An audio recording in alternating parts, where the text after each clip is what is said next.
You know, my role is to try to help them as best I can, but again, strictly based on the facts and good medicine. So if the facts and the medicine are against them, I can advise them. I can help them deal with that, but I can't offer them an opinion that they want to put on the stand, for instance. And you are getting paid by the defense in this case, correct? Yes, sir. Now, in fact, over the last 20 years, you provided opinion and testimony in one other case that I was working on, correct? That's correct. That's about 10 years ago. Dr. Arden, when I reached out to you in this case, what were you asked to do?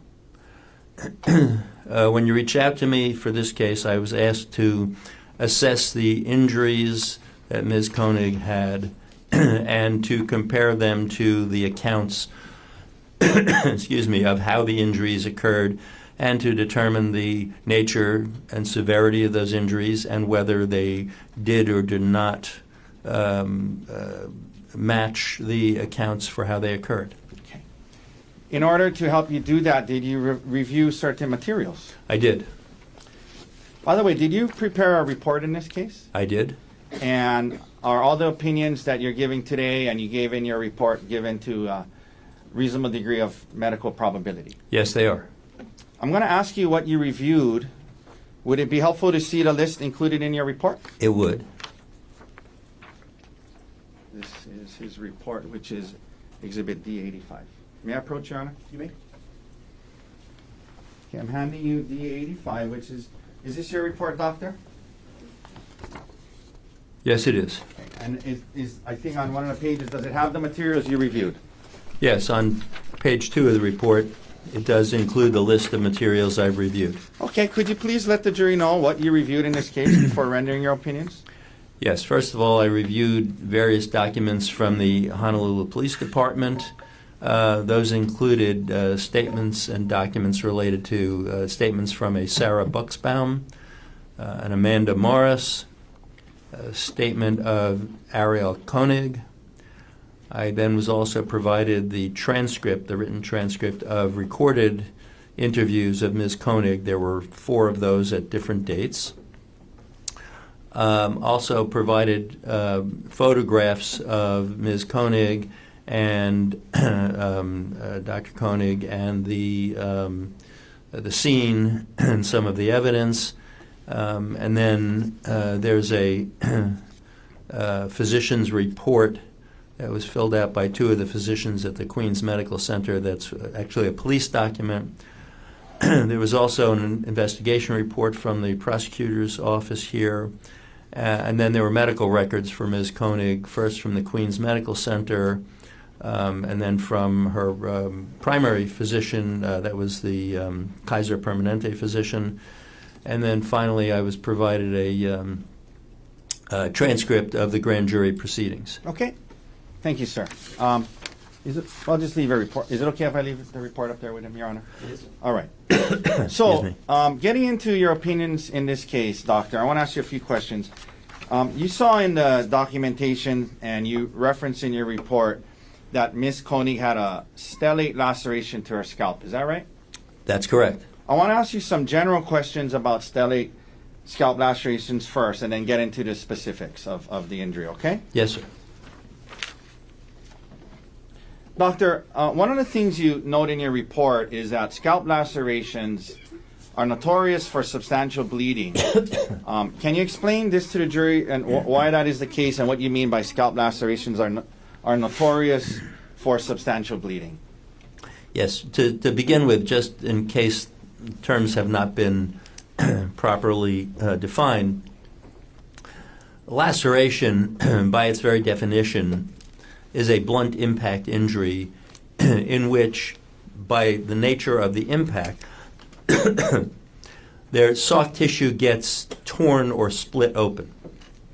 So a scalp laceration is therefore laceration of the scalp on the head. Now, you ask about the excessive bleeding.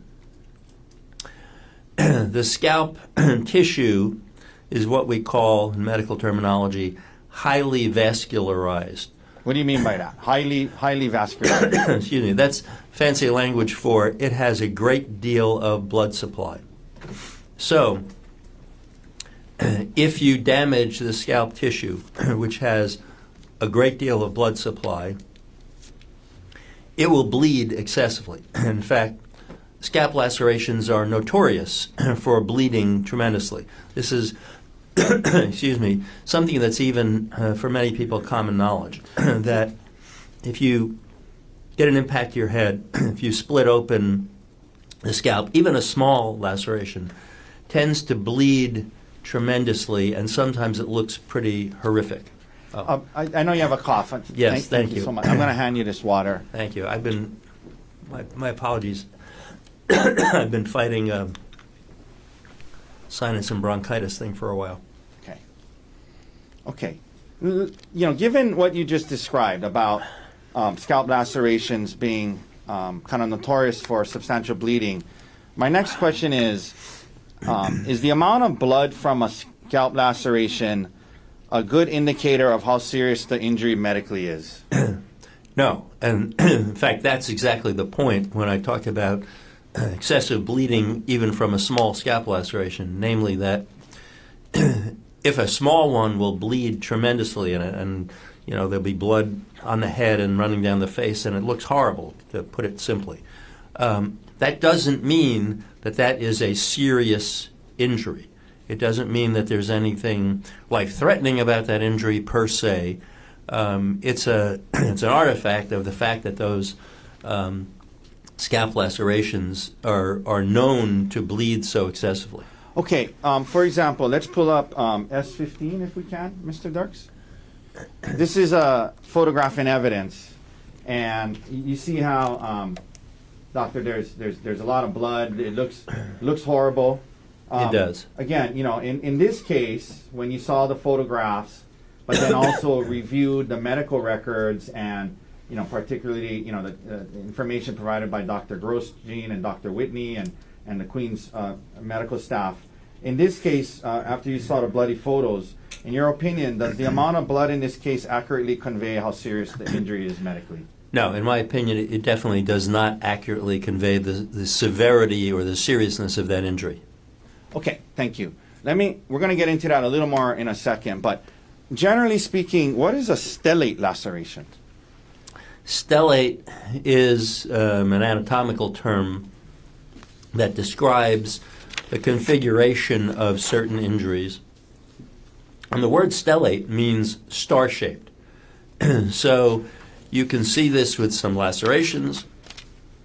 Just as an aside, it's not related to this case, you can see this with certain kinds of gunshot wounds where you have, instead of a very simple laceration, which will look like a line, it's a line of interruption of the tissue or splitting of the tissue. Instead of that, the stellate laceration looks star-shaped, so it will have limbs of laceration extending in multiple different directions from the center. Okay. You had a chance to see the photographs of Miss Koning's scalp laceration, correct? I did. And did you also review the available medical records that was provided by the state to us? Yes, sir. Now, two Queen's doctors testified and also filled out an HPD form, Honolulu Police Department form, that Ms. Koning's scalp injuries in this case did not create a substantial risk of death and did not rise to the level of serious bodily injury. Do you, after your review, doctor, in your opinion, do you agree with the Queen's doctors in that regard? I do, very much so. And can you please explain why you believe that her scalp injury did not create a substantial risk of death and did not rise to the level of serious bodily injury? Well, the first question is the easier one because it's very straightforward. The scalp laceration that she had, even though it was stellate, even though it was fairly large in comparison to the front left side of her head where it was, only injured soft tissue. You think about the anatomy of the head. The scalp is basically a specialized form of skin and the tissue beneath it. Then you have the skull bone. Then inside the cranial cavity formed by the skull bone, you have the brain. And in her case, the medical records demonstrated quite clearly that all of the injury was to the scalp itself. You meaning the soft tissues? Exactly, the skin and the tissue underneath it. We all have a layer of fatty type tissue called subcutaneous tissue. Subcutaneous means under the skin. So the scalp is both of those, the skin and the subcutaneous, and that's all that was injured. The bone wasn't fractured, the brain wasn't injured, there was no bleeding around the brain, anything like that. So simply having a soft tissue injury that requires cleaning out and sewing up is not a life-threatening injury. Okay. Next, and again, you agree with the Queen's doctors when they checked off the part about it didn't rise to the level of serious bodily injury, correct? Right, because you'll see in that form the questions about the serious bodily injury had to do with prolonged or permanent disfigurement, prolonged or permanent loss of function of part of your body, and a soft tissue laceration, even a big one, doesn't cause any of those things. Okay. So it didn't rise to that level. Now, Doctor, the Queen's doctors also both checked off the box that said she did not have a serious concussion. Did you also agree with that? I did. Now, Doctor, were you also asked to provide opinions as to whether Ms. Koenig's injuries were consistent with what she reported? Yes, I did arrive at such opinions. And did you review her multiple statements given to the police to do so? Yes, sir. And you mentioned the grand jury and things like that, right? Yes, I did. Now, in those statements, you noted she reported that she was hit with a rock up to 10 times, and at times she said full blast, 100% of his power, all over her head. As an expert in the field of forensic pathology, in your opinion, were her injuries consistent with her statement that she was hit up to 10 times full blast with 100% of his power? No, sir, they were not. And why not? Well, several reasons. First of all, the injury she has is largely localized. It may be stellate, but it's still largely localized. Almost all of the impact injury she has is localized to one area of the head. So it's not consistent with all over the head. Frankly, it's also not consistent with likely being up to or around 10 impacts. It's consistent with fewer impacts. And the other thing is the part of the element in your question about full blast, using all of his strength with the rock. That would very likely result in more severe injury. Okay. It would likely result in skull fracture. It would likely result in bleeding around the brain or brain injury itself. Okay. Now, you indicated, not consistent with, up to or close to 10 blows. In your report, did you say that, you say in your report that your opinion is that it reflects several impacts at most. If you can explain what you meant by that. Yes. What I intended to convey with that wording of several impacts is that, in my opinion, that stellate laceration is most consistent with being approximately 2 to 3 impacts with the rock. Okay. So possibly 2? Yes. But to be fair, you indicated that looking at it, possibly could be 3, right? Yes. My best estimate is approximately 2 to 3 as being most likely. Okay, thank you. And that's after looking at her statement. I mean, that's actually after studying the photographs and whatnot, yes? Correct.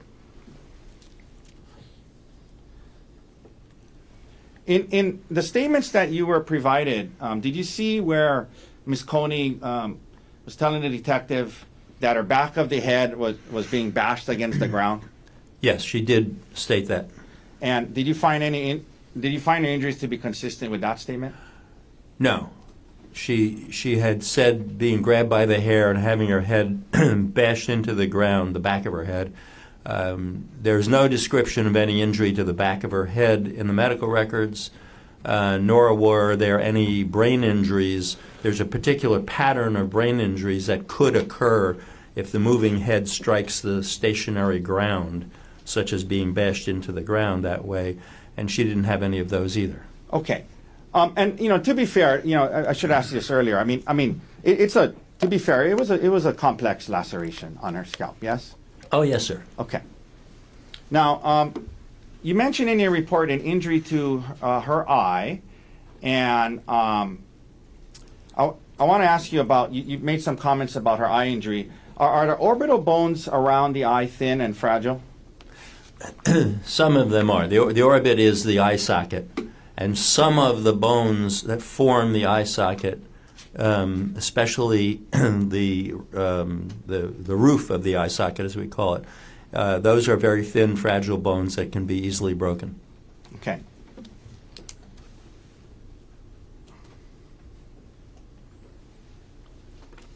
All right, doctor. Have all the opinions you have given today been given to a reasonable degree of medical probability? Yes, sir. Okay. Thank you, sir. Thank you.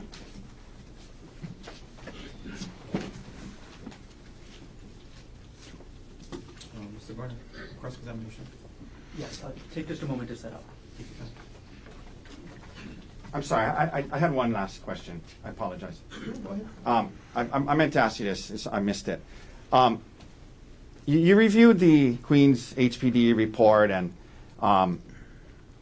from the two doctors, yes? Yes, sir. And do you believe generally your opinions are pretty much consistent with what the Queen's treating doctors said? Yes, my opinions are consistent with their opinions. Okay. Thank you. Thank you, sir. Whenever you're ready, Mr. Barner. Okay, I'll still take just a moment. Take your time.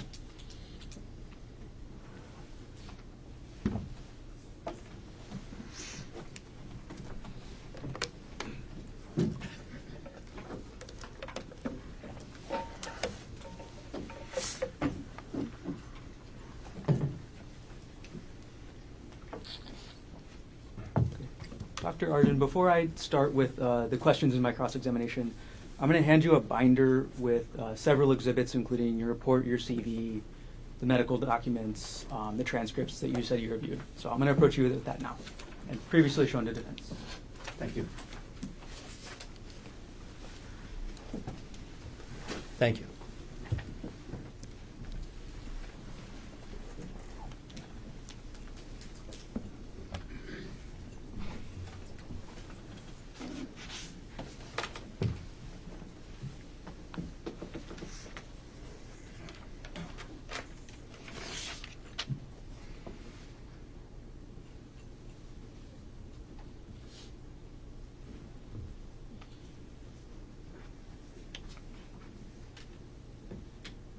Can you turn it off? No, it's still on. Sorry, bear with me.